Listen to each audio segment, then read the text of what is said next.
All right, guys, back in here now for part 2 of lower gastrointestinal disorders. So this is a long lecture, so this is more in-depth covering lower gastrointestinal disorders. This is part 2. We left off talking about inflammatory bowel disease, now getting into ostomy. So it's not necessarily that you have to watch the first half first, but if you want to learn all about diarrhea, constipation, and hemorrhoids, I would back this baby up and get started there. So let's talk about more of the lower GI stuff. So I mentioned before with Crohn's disease and ulcerative colitis, especially with Crohn's disease, because of some of the malabsorption issues they can have, they can end up needing multiple bowel resections. And then as a result of that, sometimes they get short gut syndrome where they don't have enough bowel to absorb and to do things, and they end up with colostomies. They end up with parenteral feeding and things like that as well. But let's talk about, so it leads, like I said, sometimes I get up with an ostomy, but let's talk about other reasons we might need an ostomy. So sometimes we need an alternative pathway for stool. Sometimes, like I mentioned, the bowels are too short. We had to remove like long sections of the bowel because there's cancer, trauma, inflammation. Sometimes there's skin issues, like they're having frequent stools, incontinence, and stuff like that. And sometimes there are blockages or holes in the bowel, like fistulas, like we just talked about. So that might be another reason for needing an ostomy. And an ostomy is officially like an opening in the intestines, and it's an opening that's created through the abdomen, and there's a pouch applied. So pretty much it's like, it's like having an anus, but in a different area. So like instead of pooping out of your anus, you're going to be, pooping directly into this pouch that is attached to you. So, yes, I did come up with a rhyme for ostomies at one point, drinking wine.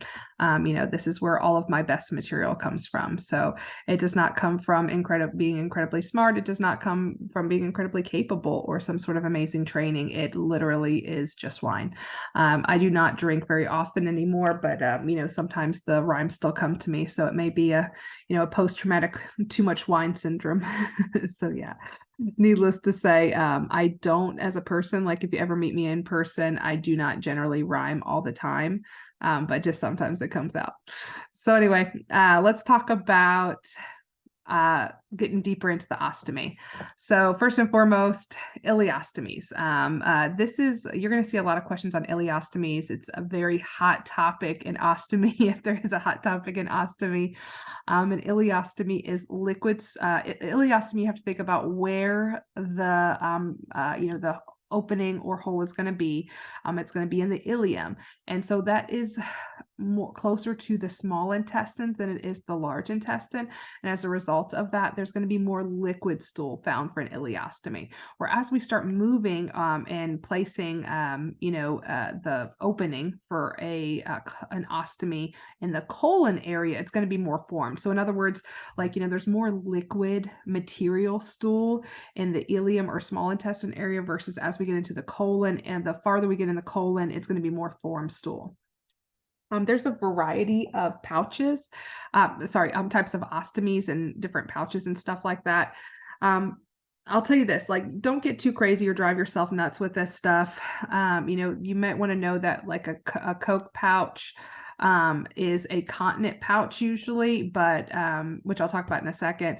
But we're not going to give you really, at least in my school, we're not going to give you really in-depth stuff because you are not a colorectal surgeon, and you need to know these intricate things because a lot of the care is pretty much the same.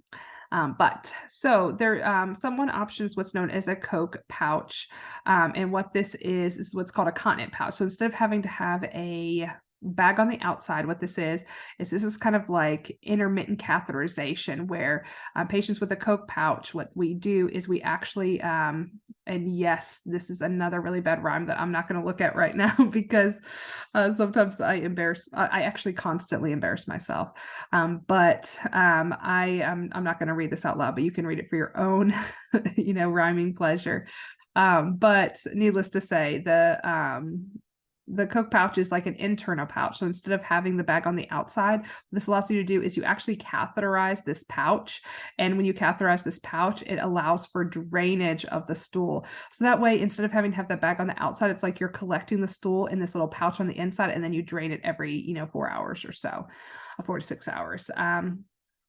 And so that is one option. There's also what's known as an end colostomy. And what that is they leave the rectum in, and then they create a stoma. They remove part of the colon, but there is an opportunity to possibly reconnect at a later time. There also is what's called a loop. And I always remember loop because it has like two eyes looking at you. There's two openings, one stoma, one's for stool, and one's for mucus. And then there's also a double barrel colostomy, which is what this is. So like with this one, the bowel is looped like this, where a barrel colostomy is two pieces that are standing up like this. And again, why, where, how, when, I can't tell you because I am no surgeon. But I'm gonna stop right there.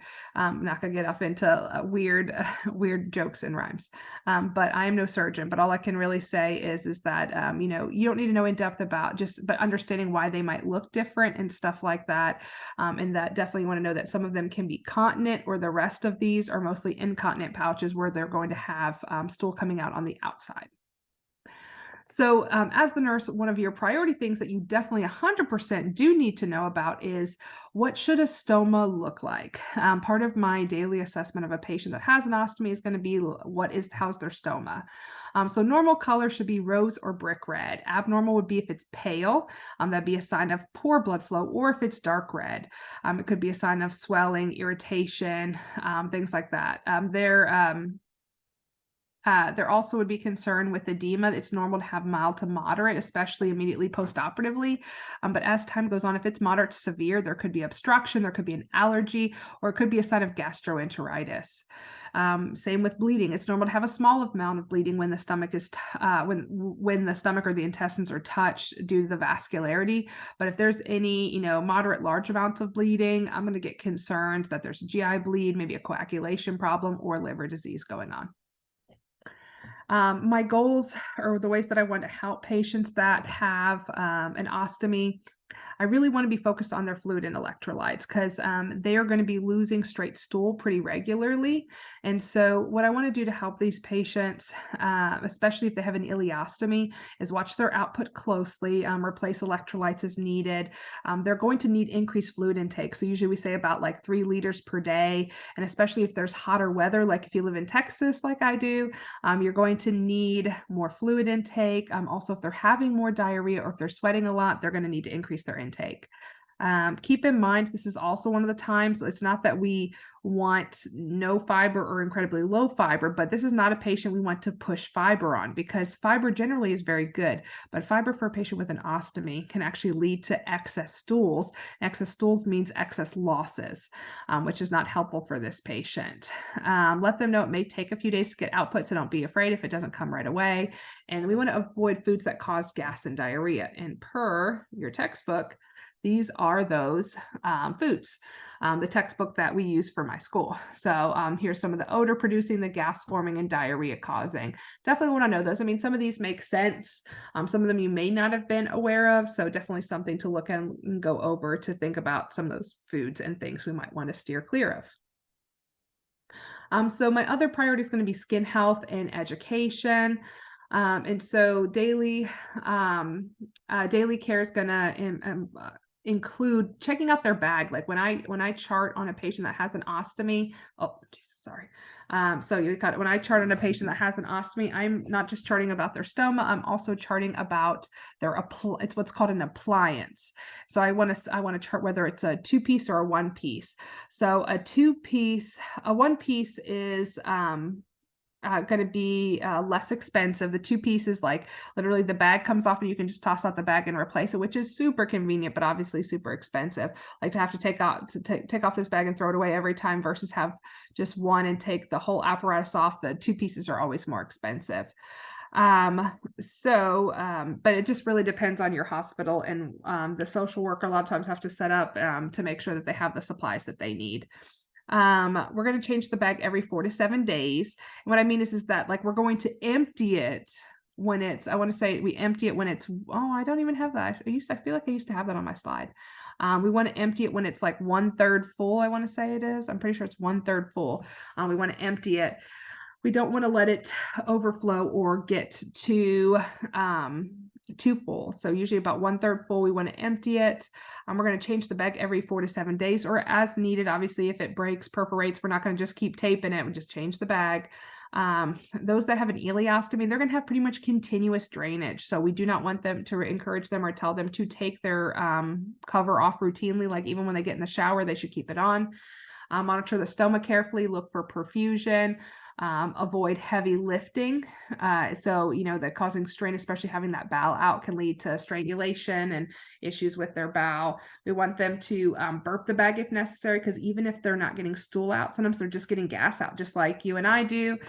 We just get gas sometimes. We're not pooping, but it's just air that's coming out. So sometimes we have to burp the bag. Now, this can smell really bad, and it's really hard because it's right there. So just know sometimes there's special sprays and other things. Warn people in the room.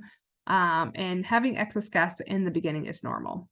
I want to back up real quick. When I was talking about those with an ileostomy should not take off the cover routinely. So this is comparing to like someone who has a later colostomy that might have more formed stool and might be having intermittent stools.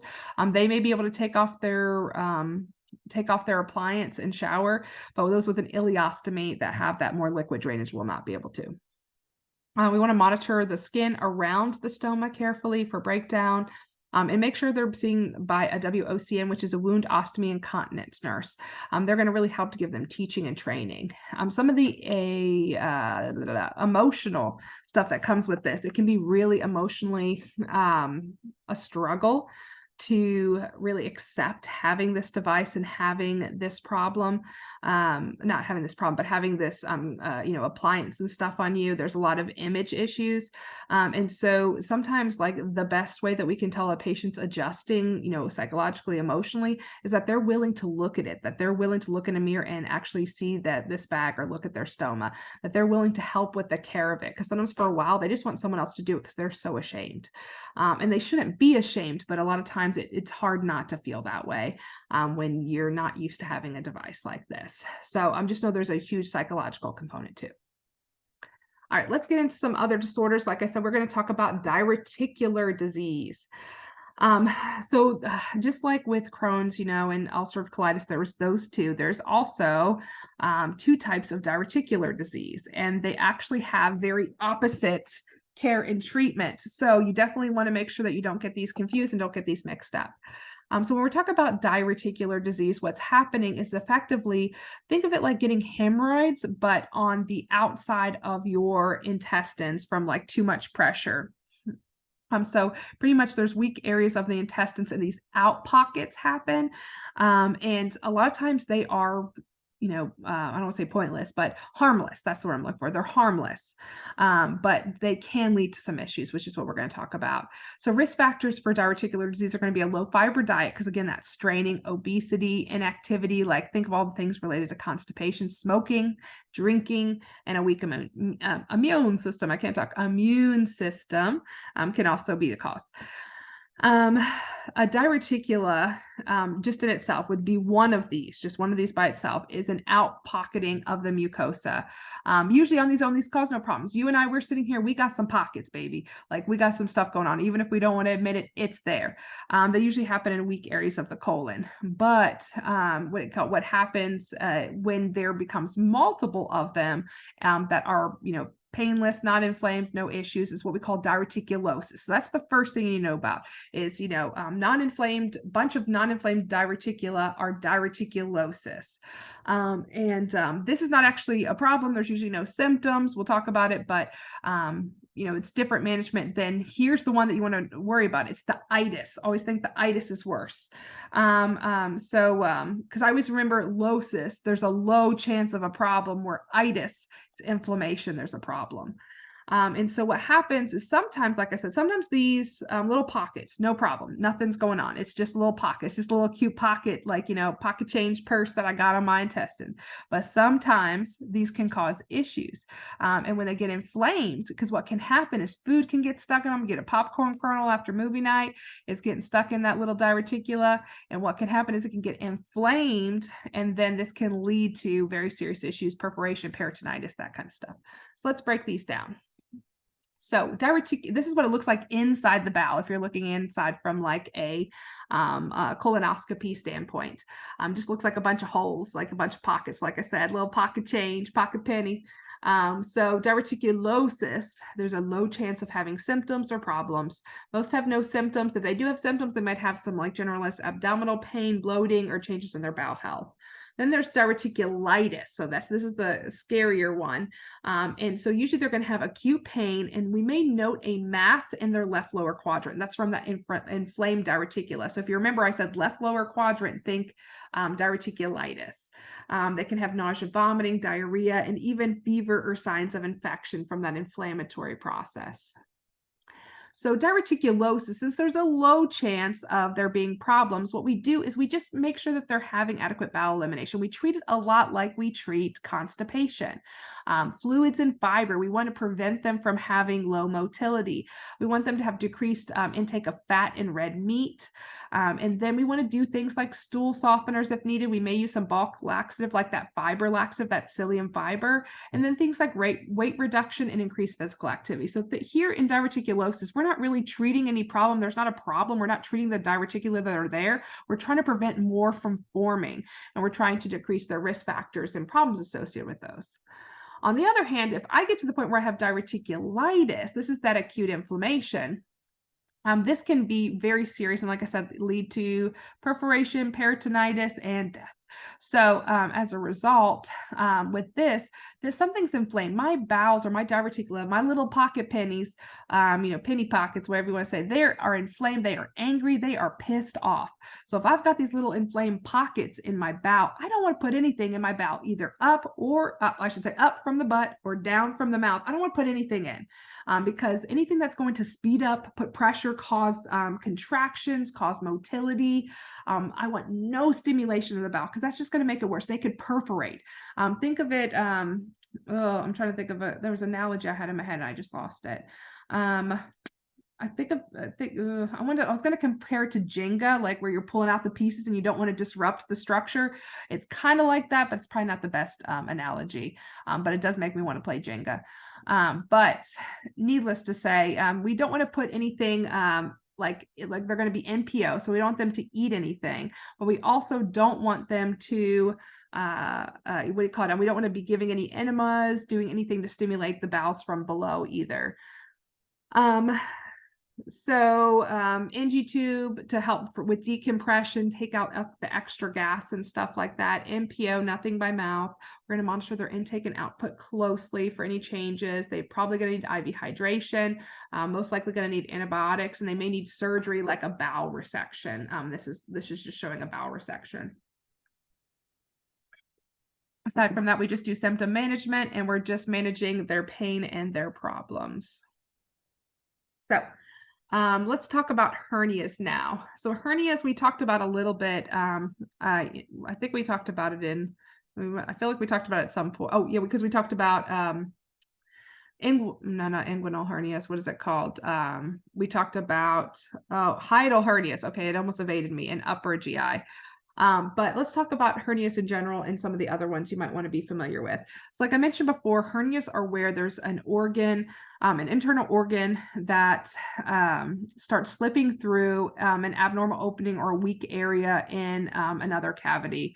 So it's usually in your abdominal tissues, like your intestines, that's slipping through. So we talked about with hiatal hernia, how it's, the stomach is slipping up above the diaphragm. We can have intestines slip out in the umbilical tissue, like an umbilical hernia. We can have incisional hernias where there's been incisions in the abdomen. We can have femoral or femoral, however you like to say it, inguinal ones. Inguinal ones go into the testicles. Femoral go into the, like, near the femoral artery, femoral vein area. So they can definitely go in a variety of places. So we do want to know the difference between reducible and irreducible, because this really tells us how serious it is. We would like a hernia to be reducible. So like if I can reduce it, it means it moves. It can go back into place. So let's say that I have an umbilical hernia and I have this protrusion of tissue that's coming out into my umbilicus or my belly button area. If it can go back into place just based off of a position change I made, that's great. I want it to be able to go back into place. I don't want it to get stuck in that pocket. An irreducible hernia cannot go back to where it is. And so, and what can happen is that when it can't go back, it gets trapped and then it ends up, it can get strangulated. So tissue death can occur, and dead bowel is no bueno. So the patient's usually going to complain of pain that's worse with straining. They're usually going to, you're going to visibly see the hernia, especially when the patient tenses. And then if they have strangulation, here's your cues or your key signs for a change. Remember, with all disease processes, you want to see, okay, what are the signs that they're getting better? What are the signs that they're getting worse? So with a hernia, the worsening signs are severe pain, vomiting, cramping, and distension. It's a lot of like the signs of obstruction. So you can get a hernia, like we talked about, hiatal or diaphragmatic hernia. You can get an inguinal hernia, and these can actually go in your testicles, where you can actually hear bowel sounds in the testicles. It'll really freak you out the first time you see it. Umbilical over the belly button, femoral or femoral, however you like to say it, in that area. And then it also can be ventral or incisional, just depending on if they have an abdominal incision. So what are we doing for these patients? Overall, we want good tissue perfusion. We don't want that strangulation. We don't want anything getting cut off. So we're going to prevent complications. We're going to regularly look for those hallmark signs: the vomiting, abdominal pain, distension, sudden bloating, and change in pain. Remember I told y'all in the last PowerPoint that there's hemorrhoidectomy and then there's herniophory. And I might be butchering that, but that's the best way I can pronounce it, and a hernia repair. And so just make sure you're reading carefully, because they look similar if you read them 5 times fast. We want to support adequate elimination and monitor intake and output closely. Overall symptom management education we're going to provide. We're going to provide good post-op education. We want to teach the patient, and this is more specifically for inguinal hernias, but in all hernias, some of this applies. So all hernias, we want deep breathing, but no coughing. So if they have to cough, we want them to cough with their mouth open. If I cough like this, it keeps more intra-abdominal pressure, but if I cough, it creates less pressure. Deep breathing's okay, but we do not want them to be doing like high pressure. We're going to teach them splinting, depending on, of course, where their hernia is. No heavy lifting for 6 to 8 weeks. Now, if it's an inguinal hernia, then we want to ice and elevate it. This is a wonderful scrotal support that can be used if someone has an inguinal hernia. And if you're wondering, how do we elevate an inguinal hernia? Yes, we literally elevate the testicles. We call it the ball fluff. You know, it's like where we get a few little towels or other stuff to kind of fluff up the testicles, because elevation is key.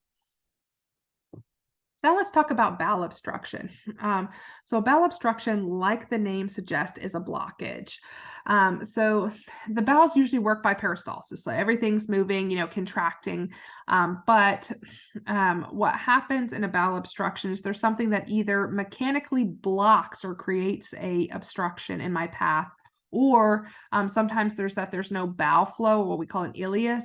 The bowel stops moving.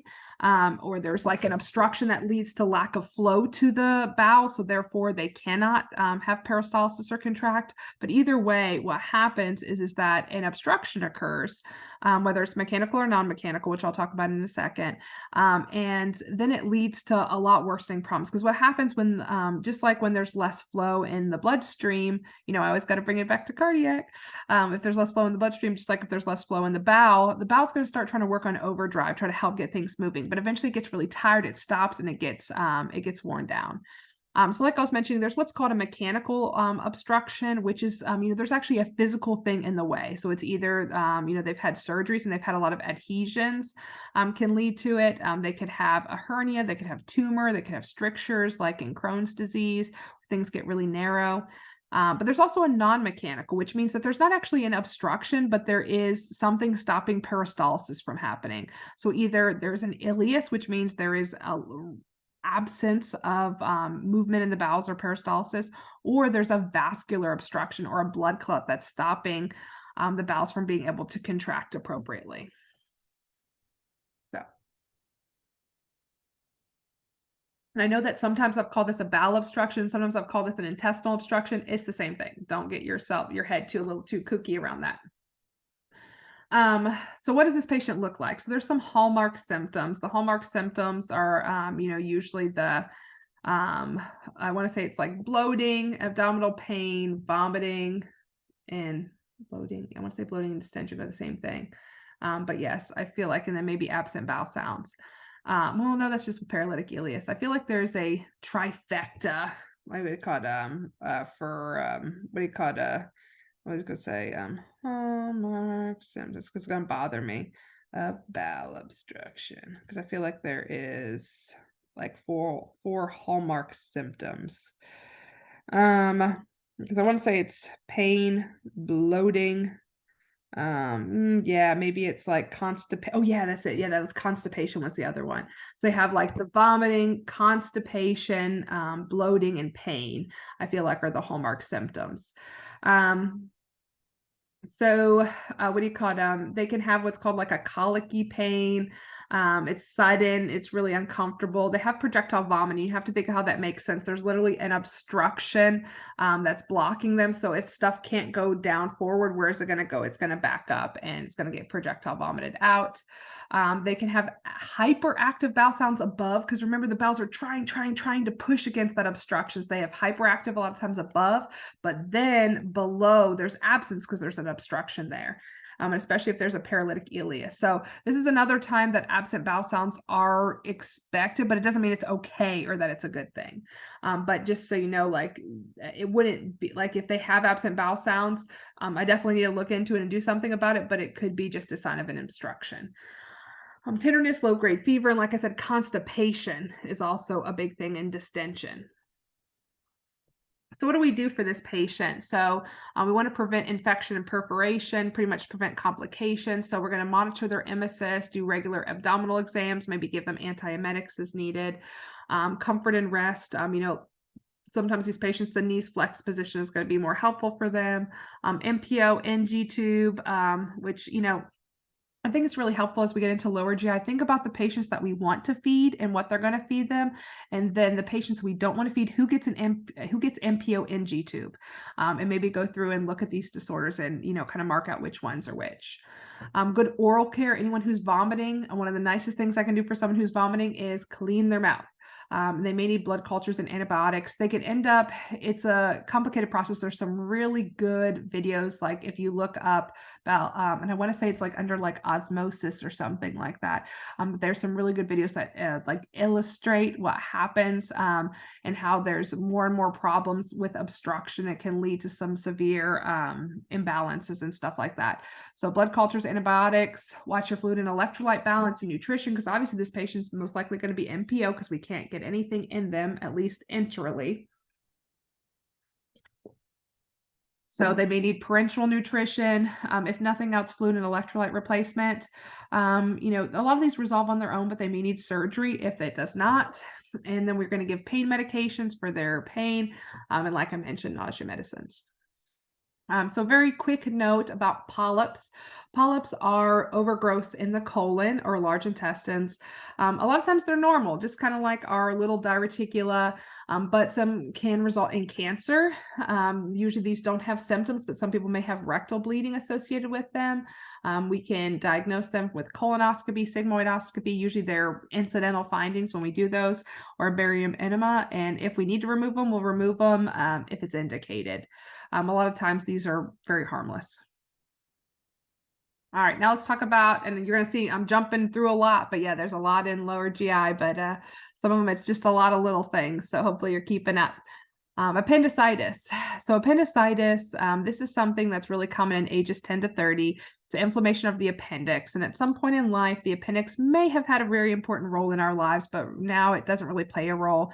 It used to be that anytime people were having abdominal pain, they just went in and took out their appendix. They didn't even like check anything else. They're like, it has to be the appendix. But now they definitely still take them out pretty regularly, but they also look into other causes. And not everyone who has appendicitis necessarily has to have their appendix removed, but usually we end up taking it out because it doesn't serve a purpose that we know of. So what happens though is this appendix, this extra appendage that we have, which is in our right lower quadrant, it usually accumulates feces, which can lead to that perforation peritonitis.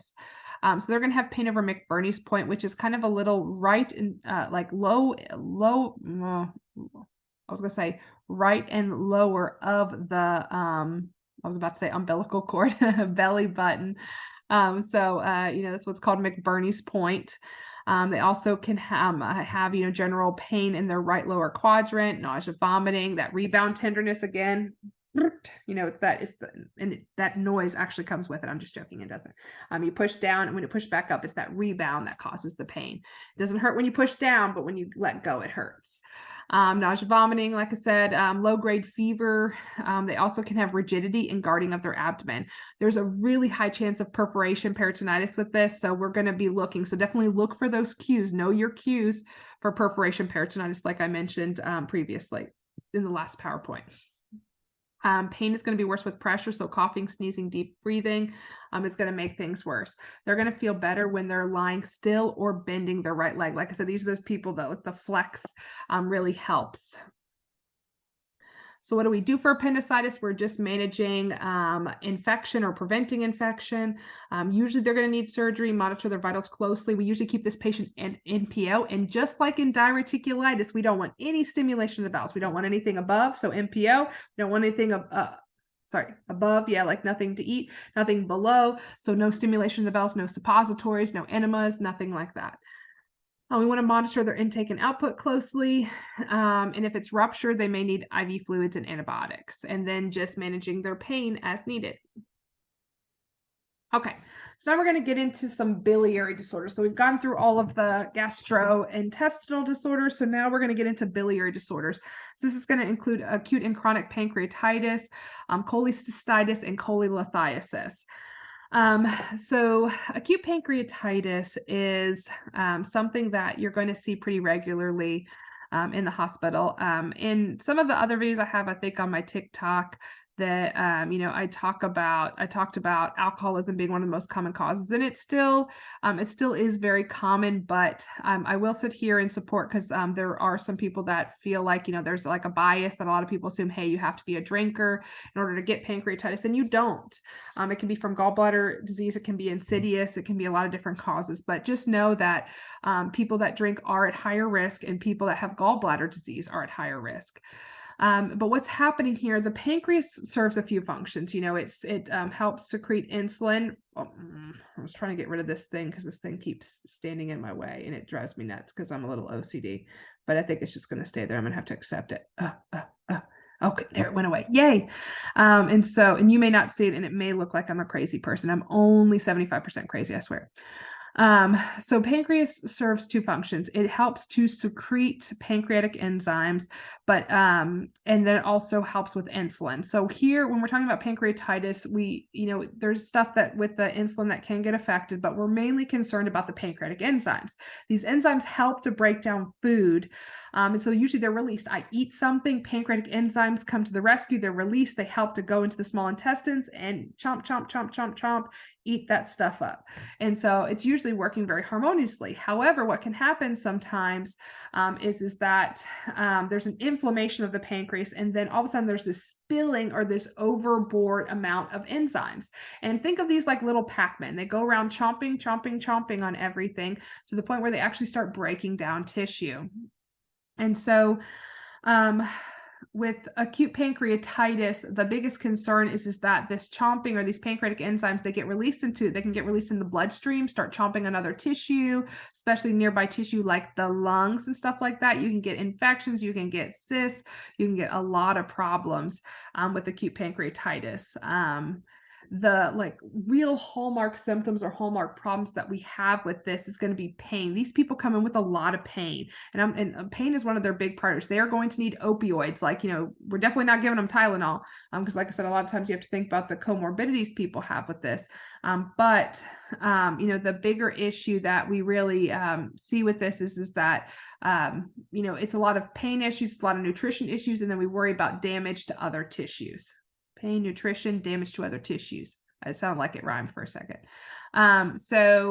These people are going to come in complaining of a lot of pain. They're going to complain of pain usually in their left upper quadrant where the pancreas is. It can be some mid-epigastric. It's going to be worse when eating. And you have to think about how this makes sense. These people are going to feel sicker when they eat because more enzymes are secreted. Every time you eat, it sends a signal, like the stomach's like, hey, pancreas, we need some more enzymes over here. And so every time I eat, it's going to make it worse. Also, drinking makes it worse. I usually tell the story of how there was my student had this patient, and he had acute pancreatitis, and he said that he felt so sick. And so then he realized, I know what the problem is. I need to drink. I've been drinking, beer this whole time. I need to be drinking whiskey. And so they tried whiskey, and like the first stories that he tried, like he didn't feel good. So he tried beer. He drank, like 24 pack of beer, and he still didn't feel better. So then he was like, oh, I know the problem. I need whiskey. So he tried that. And it just got worse. And that's the thing. So drinking, eating, all that stuff's going to get worse because it's going to secrete and say, hey, send more enzymes. They also can have nausea, vomiting, and a low-grade fever. There's 2 signs of potential inflammation, bleeding, or things like that. They're also associated with pancreatitis. One is known as the Cullen sign, and I always remember this one because it's like, I think C for Cullen's, it's like it almost looks like a C around the umbilical area. In Gray Turner's, I always remember you have to turn to see it. It's on your flank, on your back. It's a bluish discoloration. I can talk. So there's a lot of complications with acute pancreatitis. One is what's called a pseudocyst. So this is, a collection of the excess pancreatic enzymes that forms on the outside.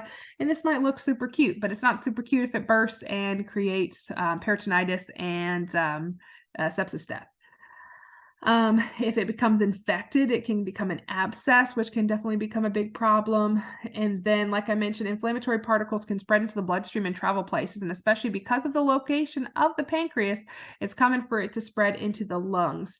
You can see right here how it's very closely connected. And these little Pac-Man pancreatic enzymes, they leave no prisoners. And so ARDS is something you'll learn about when you get into your complex course, acute respiratory distress syndrome, but we want to watch out for patients with any sort of respiratory symptoms because it can be a sign of complication. Also, as a part of the acute pancreatitis process, it's not completely well understood, but excess calcium gets deposited in the pancreas. And as a result, they can, so we're depositing or leaving more calcium in the pancreas versus in the bloodstream, so they can get hypocalcemia. So look for signs of tetany, like the Shavastek sign. I always remember Shavastek is like the cheek. And then they also can have the Trousseau sign, which is 2 fingers, any sort of like blood pressure management and stuff like that, or blood pressure measurement. They usually put 2 fingers together. It's a carpal spasm is what they call it. So what am I going to do for acute pancreatitis overall? I'm going to manage complications. I'm going to watch their amylase, lipase, and calcium. Remember, calcium, it's something like, I'm trying to think. I usually think 8 to 10, but I think your book says something like 9 to 10.5 or something like that. So double check that. Your amylase, I want to say normals up until 120, and then lipase normals up until 160. So that's going to be normal. So anything above that is going to be abnormal. Respiratory status, like I said, watch it closely. They're really high risk for complications there. They're going to need, IV fluid replacement, electrolyte replacement. This patient's going to be NPO. So a lot of times we put that, when I talked about enteral nutrition, talked about putting a Dopphoff in or a post-pyloric tube. This is very common time when they're going to need that. I may also give meds to decrease gastric acid secretion, so things like PPI or antacids, so proton pump inhibitors, that are going to help to prevent me from building up more acid. And then I may also need antacids just to help in the moment to decrease those extra secretions. Like I said, they're going to be on bowel rest. This is very strict because remember, if I put anything to stimulate their bowels, it can end up where their symptoms get so much worse because their pancreas is going to be like, oh, I need more enzymes. Oh, I need more enzymes. And then they may need surgery, especially if they get a pseudocyst, an abscess, things like that. We are going to manage their pain, flexing their trunk, drawing their knees to the abdomen, side lying with the head of bed elevated, all are helpful. They may need antispasmodics like Bentyl and stuff like that because they can get bad spasms. I also talked about, they can have low calcium. So if they do get low calcium, they may need a calcium replaced. Smoking and alcohol cessation is key for these patients, and then a low-fat diet, just because the relation between the gallbladder and the pancreas are closely related, and sometimes so if they're having issues, if there are issues with their gallbladder, or they're high risk for issues with their gallbladder, can end up leading to more issues with their pancreas. So let's talk about chronic pancreatitis. What's the difference here? So the difference here is that, in acute, there's too many pancreatic enzymes that are getting secreted, and they're going around and eating everything. And, they're causing a lot of damage, and there's a lot of inflammation. In chronic pancreatitis, there's been so much inflammation chronically over time with no healing that it gets to the point where the cells in the pancreas actually get fibrotic, that they're not doing their job. So remember, there's two functions for the pancreas. One is the secretion of pancreatic enzymes.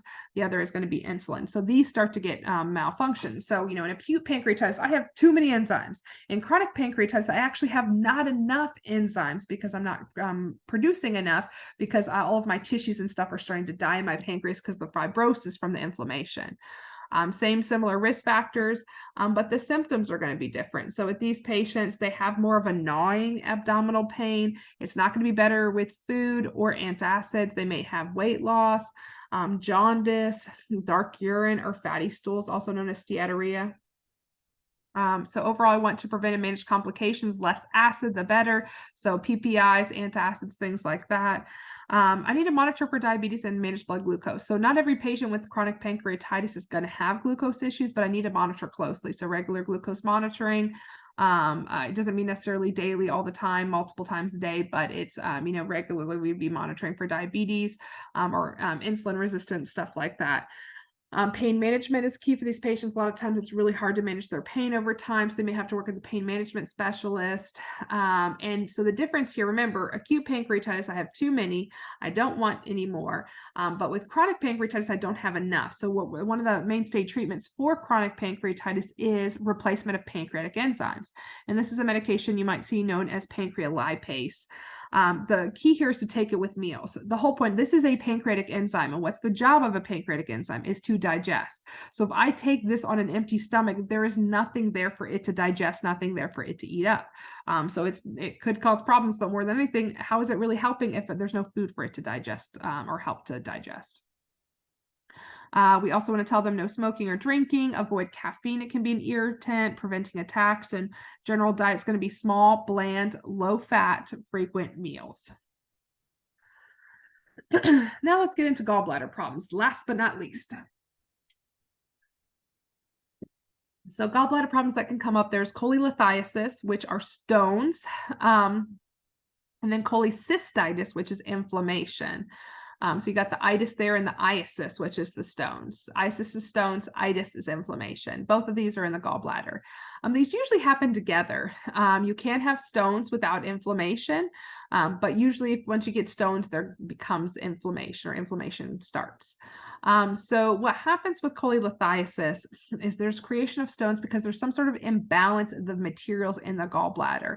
This can happen. There's the 4 F's that they say are related to cholelithiasis, and that's going to be, what do they say? What do you call it? It's like fat, 40, female, and fertile.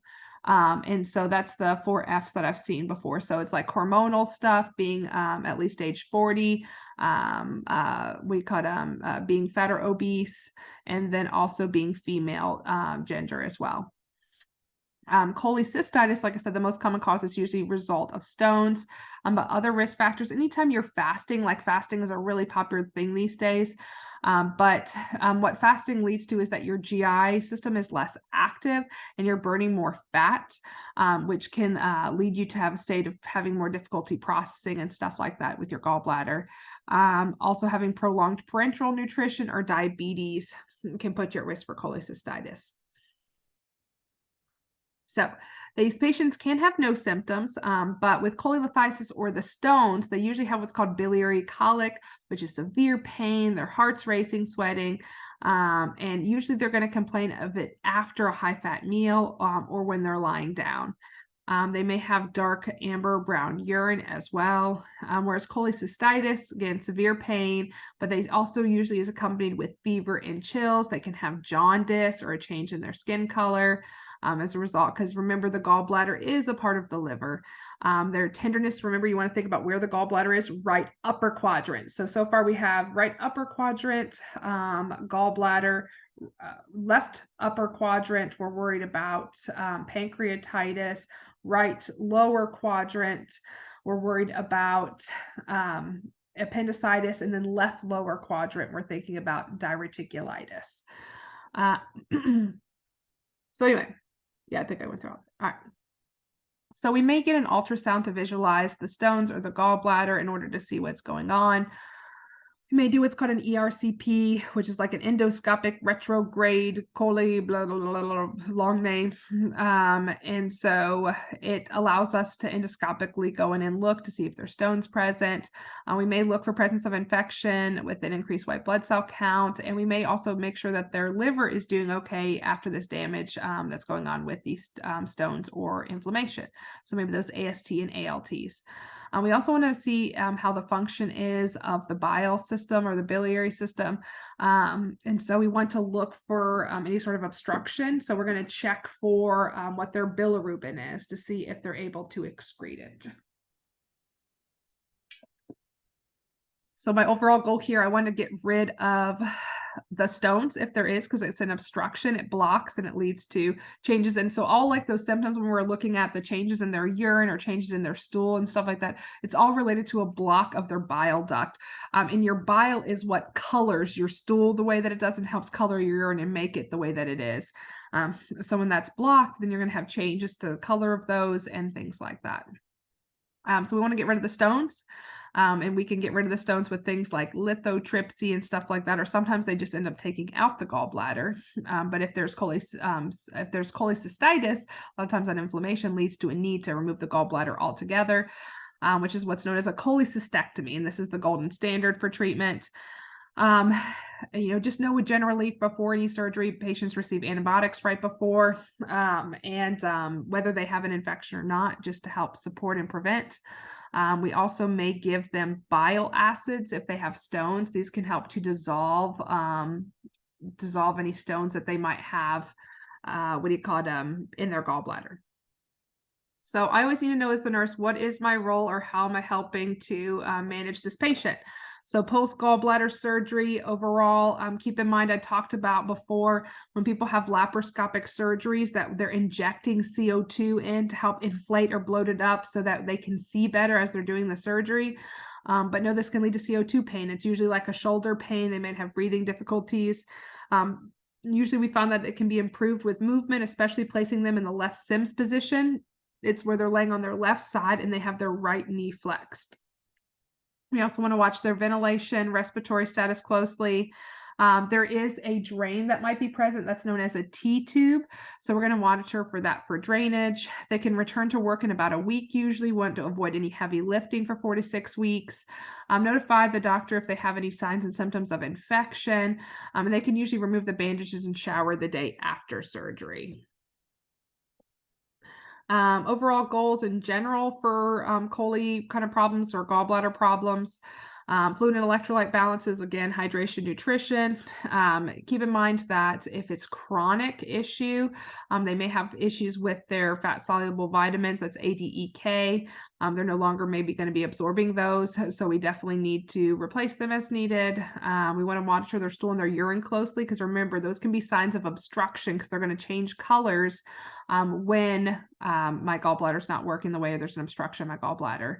There is medications to decrease itching because that bile and stuff, that obstruction can lead to bile issues, which can lead to itching.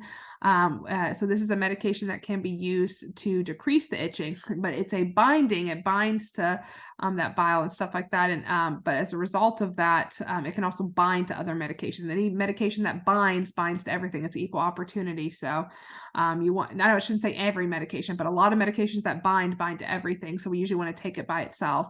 They may need medications for pain, for nausea. Again, good oral care anytime there's nausea, vomiting.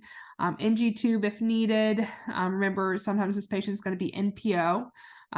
We might, like, usually they're going to be NPO, but you know, whether they're going to have surgery or not, they may be NPO for a short period of time, just to make sure, because again, we don't want to overload the body. Small, frequent meals. High fiber, high calcium is good for these patients. We want to avoid excessive fat intake. So, you know, most people assume that this patient has to be on a low fat diet the rest of their life. And they don't actually necessarily need to do that, but they do need to avoid taking in too much overall. Lose weight if it's indicated, but we do not encourage rapid weight loss, especially that fasting and other stuff, like I said, could actually be a risk factor to make things even worse. These patients can long-term have issues with like dumping syndrome and other things like that, which we've talked about. Just depends on the patient, but just, you know, try to provide education, support, and help the best that you can to these patients when it comes to general lifestyle, and be looking for those signs of complications. So that is the end to lower GI. I hope you enjoyed it. There is one more lecture left, and that is going to be over urinary disorders. I hope to see you there if you can still tolerate me. See you next time.